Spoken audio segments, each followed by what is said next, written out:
ಮಕರ ಸಂಕ್ರಾಂತಿ ಹಬ್ಬಕ್ಕೆ ಶುಭ ಕೋರಿದ ಮೋದಿ ದೇಶದ ಜನತೆಗೆ ಸಂಕ್ರಾಂತಿ ಹಬ್ಬದ ಶುಭಾಶಯಗಳನ್ನು ತಿಳಿಸಿದ್ದಾರೆ.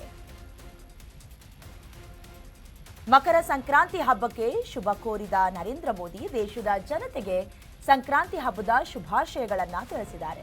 ಎಕ್ಸ್ನಲ್ಲಿ ಪೋಸ್ಟ್ ಮಾಡಿ ಶುಭ ಹಾರೈಸಿದ ಪ್ರಧಾನಿ ಎಲ್ಲರಿಗೂ ಸಮೃದ್ಧಿ ಯಶಸ್ಸು ಸಿಗಲಿ ಅಂತ ಪ್ರಾರ್ಥಿಸಿಕೊಳ್ತೀನಿ ಅಂತ ಎಲ್ಲರಿಗೂ ಶುಭ ಕೋರಿದ್ದಾರೆ. ಸಂಕ್ರಾಂತಿ ನಮ್ಮ ಹಬ್ಬ, ಸಂಪ್ರದಾಯಕ್ಕೆ ಪ್ರತೀಕ ಅಂತ ಹೇಳಿದ್ದಾರೆ. ಎಳ್ಳು ಮತ್ತು ಬೆಲ್ಲದ ಮಾಧುರ್ಯದಿಂದ ತುಂಬಿದ ಈ ದೈವಿಕ ಕ್ಷಣ ಪ್ರತಿಯೊಬ್ಬರ ಜೀವನಕ್ಕೂ ಕೂಡ ಸಂತೋಷ, ಸಮೃದ್ಧಿ ಹಾಗೆ ಯಶಸ್ಸನ್ನ ತರಲಿ ಅಂತ ನರೇಂದ್ರ ಮೋದಿ ಅವರು ಸಂಕ್ರಾಂತಿ ಹಬ್ಬದ ಪ್ರಯುಕ್ತ ಶುಭಾಶಯವನ್ನ ಕೋರಿದ್ದಾರೆ. ಹಾಗೆ ಭಗವಾನ್ ಸೂರ್ಯ ನಮ್ಮೆಲ್ಲರನ್ನ ಆಶೀರ್ವದಿಸಲಿ ಹೀಗಂತ ಎಕ್ಸ್ನಲ್ಲಿ ಪೋಸ್ಟ್ ಮಾಡಿಕೊಂಡಿದ್ದಾರೆ ಪ್ರಧಾನಿ ನರೇಂದ್ರ ಮೋದಿ. ದಕ್ಷಿಣ ಪಥದಿಂದ ಉತ್ತರದ ಕಡೆಗೆ ಸೂರ್ಯ ಇವತ್ತು ಪಥವನ್ನ ಬದಲಾಯಿಸೋದ್ರಿಂದ ಇದನ್ನ ಬಹಳ ವಿಶೇಷವಾಗಿ ನಮ್ಮ ಹಿಂದೂ ಸಂಪ್ರದಾಯದಲ್ಲಿ ಪೂಜಿಸ್ತಾರೆ.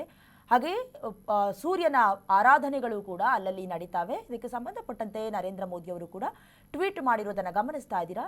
ಎಲ್ಲರಿಗೂ ಕೂಡ ಆಶೀರ್ವಾದ ಮಾಡಲಿ ಸೂರ್ಯದೇವ ಅಂತ ಎಕ್ಸ್ನಲ್ಲಿ ಪೋಸ್ಟ್ ಮಾಡಿ ಶುಭ ಕೋರಿದ್ದಾರೆ ಪ್ರಧಾನಿ ಮೋದಿ.